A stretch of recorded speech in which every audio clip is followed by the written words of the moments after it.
నమస్తే welcome to V3 news లక్ష్యం సమాజహితం ఇక వార్తలకు వెళ్లే ముందు ముఖ్యాంశాలు పిఠాపురం నియోజకవర్గంలోని గొల్లప్రోలు మండలంలో వరుణ్ తేజ్ రోడ్ షో రాబోయే రోజుల్లో పవన్ కళ్యాణ్ కోసం ఇతర హీరోలు ఎంట్రీ ఇస్తారని చర్చ రైల్వే జోన్ పై కేంద్ర మంత్రి పీయూష్ గోయల్ వ్యాఖ్యలకు మంత్రి బొత్స సత్యనారాయణ కౌంటర్ 52 ఎకరాలను గుర్తించి రైల్వే శాఖకు అప్పగించామని జాప్యానికి కారణం కేంద్ర ప్రభుత్వమేనని విమర్శలు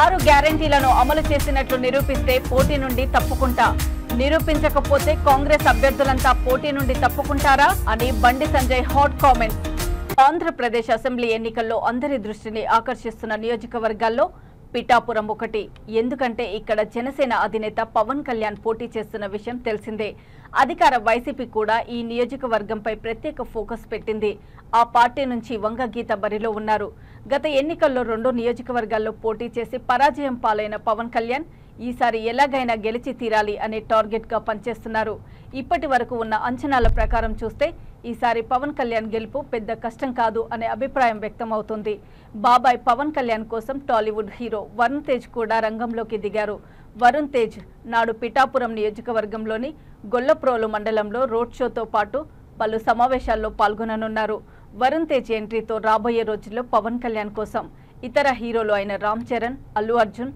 సాయి ధరమ్ తేజులు కూడా ఎంట్రీ ఇస్తారా అన్న చర్చ సాగుతోంది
రైల్వే జోన్ పై కేంద్ర మంత్రి పీయూష్ గోయల్ వ్యాఖ్యలకు మంత్రి బొత్స సత్యనారాయణ కౌంటర్ ఇచ్చారు విశాఖ రైల్వే జోన్కు రాష్ట్ర ప్రభుత్వం స్థలం ఇచ్చిన విషయాన్ని ఆయన గుర్తు చేశారు 52 ఎకరాలను గుర్తించి దానిని రైల్వే శాఖకు అప్పగించామని బొత్స తెలిపారు విశాఖలో ఆయన మీడియా సమావేశంలో మాట్లాడారు రైల్వే జోన్ ఏర్పాటులో జాప్యానికి కారణం కేంద్ర ప్రభుత్వమేనని బొత్స సత్యనారాయణ అన్నారు. అబద్ధాలతో ప్రజలను మోసం చేయాలని చూడటం తగదన్నారు. కావాలంటే ఇందుకు తగిన ఆధారాలు తమ వద్ద ఉన్నాయని ఆయన మీడియా సమావేశంలో చూపించారు. స్థలం ఇవ్వకపోవడం వల్లనే విశాఖ రైల్వే జోన్ ఏర్పాటు ఆలస్యమైందని పీయూష్ గోయల్ చేస్తున్న వ్యాఖ్యలను తాను ఖండిస్తున్నానని బొత్స సత్యనారాయణ అన్నారు. పీయూష్ గోయల్ వంటి సీనియర్ నేతకు ఇలా అబద్ధాలు చెప్పడం తగదని అన్నారు.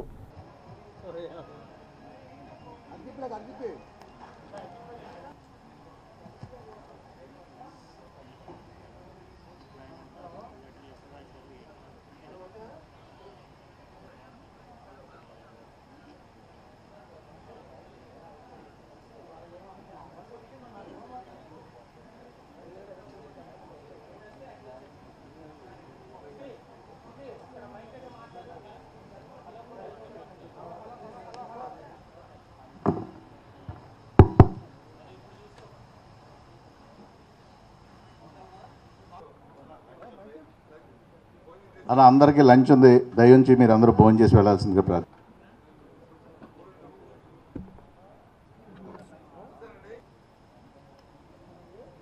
ఈరోజు ఉదయం అదే బాబు పాప అందరికి అందరిని ఎక్కడి నుంచి మాట్లాడుతున్నాడు, ఏముంది ఆలోచన చేస్తున్నాడు, ఏమనుకుంటున్నాడు అనుకు తెలియట్లేదు. 14 నుంచి 19 వరకు ఉన్న 18 వరకు ఉన్న ప్రభుత్వం సింగిల్ ఇంజినా డబుల్ ఇంజినా అది ఈ రాష్ట్రంలో? అప్పుడు ఏమైంది? ఒక ఇంజిన్ రిపేర్ వచ్చిందా? ఏమంటే పీయూష్ గోయల్ గారు, ఒక ఇంజిన్ రిపేర్ వచ్చిందా? అప్పుడు ఏడు ఉత్తరించారు, ఇప్పుడు ఏడు ఉత్తరించారు చెప్పనండి.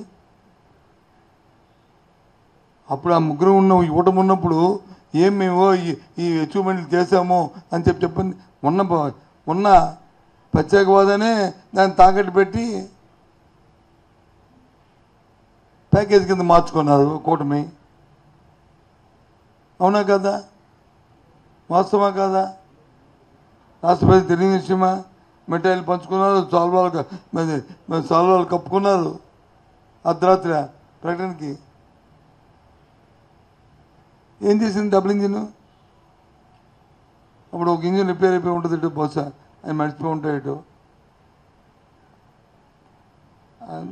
అర్థమైందమ్మా?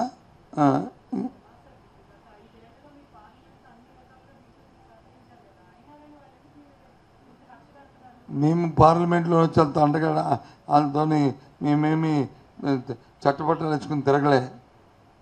దేశానికి సంబంధించిన అంశం మీద వచ్చినా, లేదు రాష్ట్రానికి ఏదైనా సంబంధించిన అంశం, ప్రయోజనం కలిగిన అంశం వచ్చినా మేము దాన్ని ఎప్పుడూ కూడా సమర్థిస్తామని ముందు నుంచి మా స్టాండ్ అదే, రేపు కూడా అంతే. 6 గ్యారెంటీలను అమలు చేసినట్లు నిరూపిస్తే పోటీ నుండి తప్పుకుంటా. టైము, వేదిక మీరే నిర్ణయించండి. అలాగే నిరూపించకపోతే కాంగ్రెస్ అభ్యర్థులంతా పోటీ నుండి తప్పుకుంటారా అని బండి సంజయ్ హాట్ కామెంట్స్ చేశారు. కేసీఆర్ అన్య మతస్థుల ముందు అక్షింతలు ప్రసాదాన్ని హేళన చేస్తావా? కుహానా లౌకికవాదుల్లారా, మీ నోళ్లు ఎందుకు మూతపడ్డాయి? హిందూగాళ్ళు బొందుగాళ్ళంటే నీ పార్టీని బొందపెట్టిన చరిత్ర కరీంనగర్ ప్రజలది. అసలు శ్రీరాముడంటే మీకెందుకంత కసి అంటూ బీఆర్ఎస్ని కేసీఆర్ను విమర్శించారు. రుణమాఫీపై సవాళ్లు ప్రతి సవాళ్లు విసురుకుంటున్న కాంగ్రెస్ బీఆర్ఎస్ నేతల తీరుపై జాతీయ బీజేపీ ప్రధాన కార్యదర్శి ఎంపీ బండి సంజయ్ కుమార్ విరుచుకుపడ్డారు. 6 గ్యారెంటీల అమలుపై చర్చ జరగకుండా ప్రజల దృష్టిని మళ్లించేందుకు ఇరు పార్టీల నేతలు డ్రామాలాడుతూ మీడియాలో బ్రేకింగుల కోసం ప్రయత్నిస్తున్నారని మండిపడ్డారు. భారతీయ జనతా పార్టీ అన్ని మతాలను సమానంగా చూడాలని చెప్పి భారతీయ జనతా పార్టీ ఆలోచిస్తున్నది. అన్ని వర్గాలను సమానంగా చూడాలని చెప్పి భారతీయ జనతా పార్టీ ఆలోచన. కానీ పార్టీ ఏది మాట్లాడినా మతతత్వ పార్టీ అని చిత్రీకరించే బదనాం చేసేటువంటి బీఆర్ఎస్ కాంగ్రెస్ పార్టీలు ఒక వర్గానికి కొమ్ముగాస్తూ హిందూ ధర్మాన్ని హేళన చేసే విధంగా, హిందూ సమాజాన్ని చులకన చూసే విధంగా, ముంగట వేరే మతం వాళ్ళు ఉండరని చెప్పి వాళ్ళ ఓట్ల కోసం కక్కుర్తిపడి వాళ్ళ ముందు ఇతర మతస్థుల ముందు ఇలా హిందూ ధర్మానికి వ్యతిరేకంగా హిందూ దేవులను, హిందూ సనాతన ధర్మాన్ని, హిందూ సంస్కృతి సాంప్రదాయాలను హేళన చేసే విధంగా, చులకన చేసే విధంగా మాట్లాడడము నిజంగా చాలా సిగ్గుచేటది. అంటే ఓటు బ్యాంక్ రాజకీయాల కోసం, ఓట్ల కోసం హిందువుల దేవులను, హిందువుల ఆచార వ్యవహారాలను, పూర్తిగా సనాతన ధర్మాన్ని ఇతర మతస్థుల ముందు కించపడితే వీళ్ళు ఏ విధంగా హిందువులు అవుతారో నిజంగా వీళ్ళు హిందువుల వాళ్ళ గుండె మీద చేసుకొని చెప్పాలి. ఈరోజు నరేంద్ర మోడీ గారి నాయకత్వాన్ని నమ్మి నరేంద్ర మోడీ గారిని తిరిగి ప్రధానమంత్రిగా చేయాలని చెప్పి ఈ దేశ ప్రజలందరూ కూడా ఆలోచిస్తున్న తరుణంలో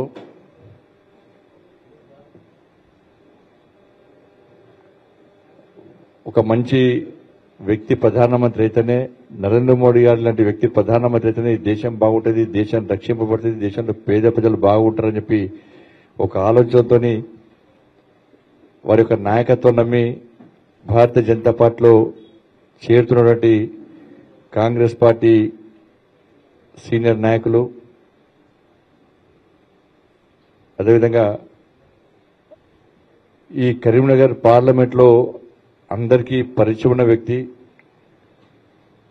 అందరితో సత్సంబంధాలుండి, అందరితో కలుపుగోలుగా ఉండి, అందరితో నవ్వుకుంటూ మాట్లాడి, క్రికెట్ అసోసియేషన్లో వాళ్ళు కీలక పాత్ర పోషించి అనేక మంది యువకులను ప్రోత్సహించినటువంటి వ్యక్తి. అమరావతి రాష్ట్ర ఎన్నికల ప్రధాన అధికారిని ఎన్డీఏ కూటమి నేతల బృందం కలిసింది. మే 1వ తేదీ వృద్ధాప్య పెన్షన్లన్నీ ఇంటి వద్దనే ఇచ్చేలా చర్యలు తీసుకోవాలంటూ వినతి చేసింది. దేవినేని ఉమ మాట్లాడుతూ ఏప్రిల్లో వైసీపీ మంత్రులు, ఎమ్మెల్యేలు, నాయకులకు సంబంధించిన 13,000 కోట్ల రూపాయల బిల్లులను ఖజానా ఖాళీ చేసి చెల్లించారు. దీంతో ఏప్రిల్ 3వ తారీఖు వరకు సచివాలయాల వద్ద పెన్షన్దారులకు డబ్బులు చేరక 33 మంది లబ్ధిదారులు చనిపోయారని ఆవేదన వ్యక్తం చేశారు. చీఫ్ సెక్రటరీ జవహర్ రెడ్డి దురుద్దేశపూర్వకంగా వైసీపీ పార్టీకి లబ్ధి చేయాలని కొమ్ము కాస్తున్నారని అన్నారు. అటువంటి సంఘటనలో పునరావృతం కాకుండా ఈ నెలలో 30వ తేదీ కల్లా పెన్షన్ డబ్బులు మ్యాపింగ్ చేసి మే 1వ తేదీ 6 గంటల కల్లా ప్రతి ఇంటికి పంపించాలి అని వినతి పత్రం అందించారు.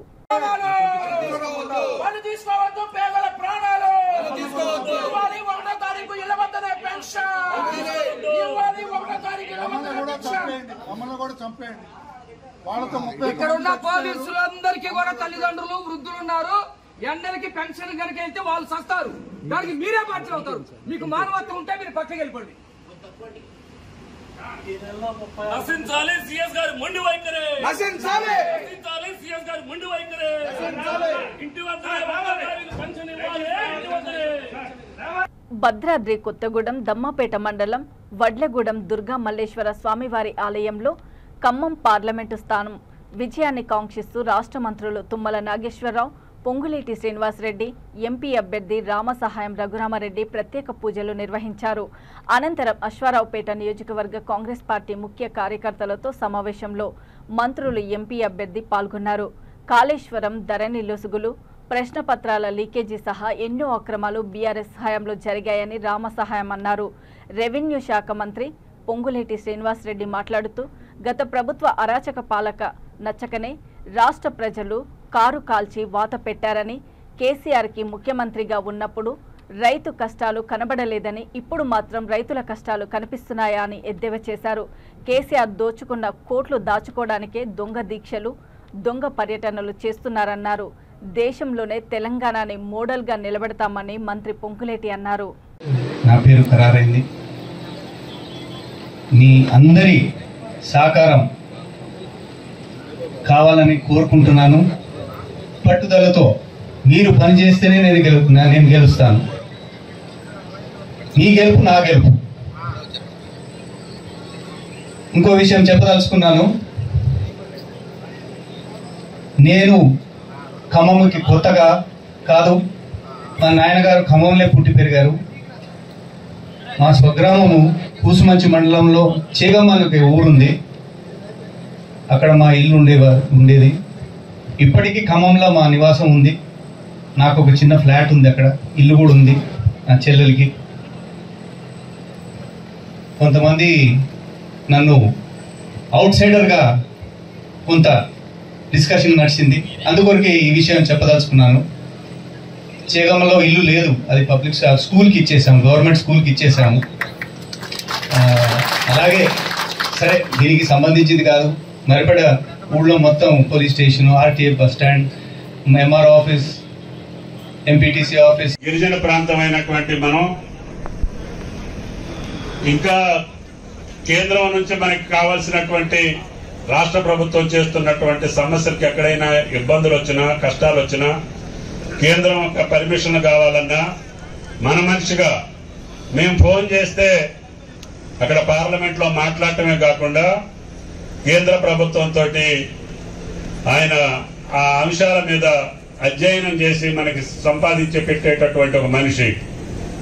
దానికోసం మనకు అండగా, ముఖ్యంగా ఈ దేశం కోసం, ఈ దేశ సమైక్యత కోసం, దేశ సమగ్రత కోసం ఏదైతే కుటుంబం మొత్తాన్ని కూడా త్యాగం చేసినటువంటి ఇందిరాగాంధీ గారి కుటుంబానికి ఈ భారతదేశ ప్రజలు రుణపడి ఉన్నాం. కాబట్టి దయచేసి ఆ కుటుంబంలో రాహుల్ గాంధీ గారు మీరు చూశారు, కాశ్మీర్ నుంచి కన్యాకుమారి పాదయాత్ర. ఆయనకు అవసరం లేదు, వాళ్ళ తాత ప్రధానమంత్రి, వాళ్ళ నాన్న ప్రధానమంత్రి అనుకుంటే ఆయన 2 సార్లు ప్రధానమంత్రి.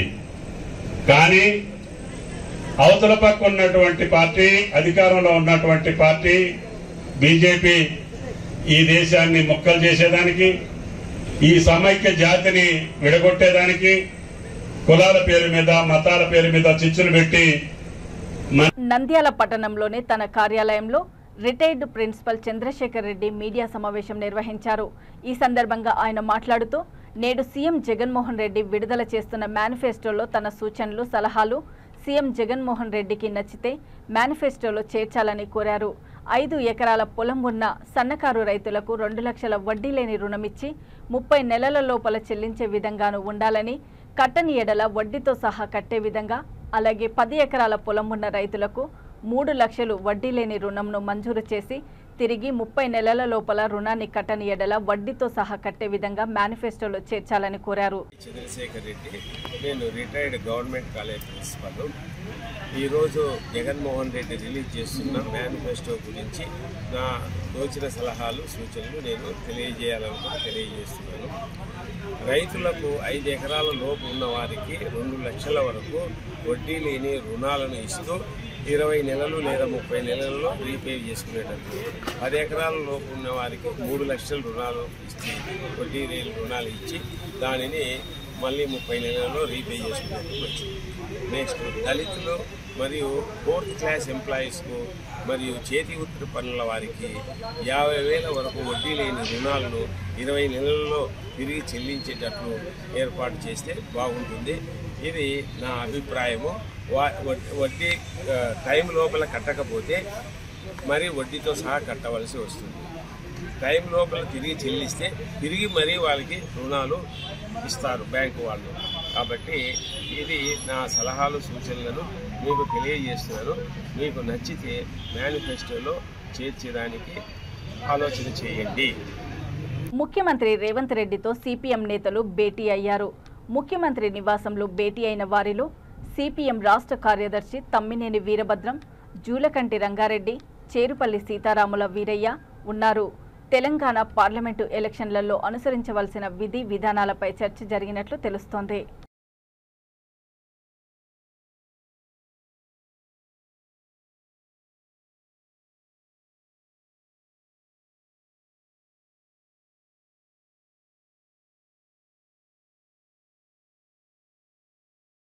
ఇక వార్తలు ముగించే ముందు ముఖ్యాంశాలు మరోసారి.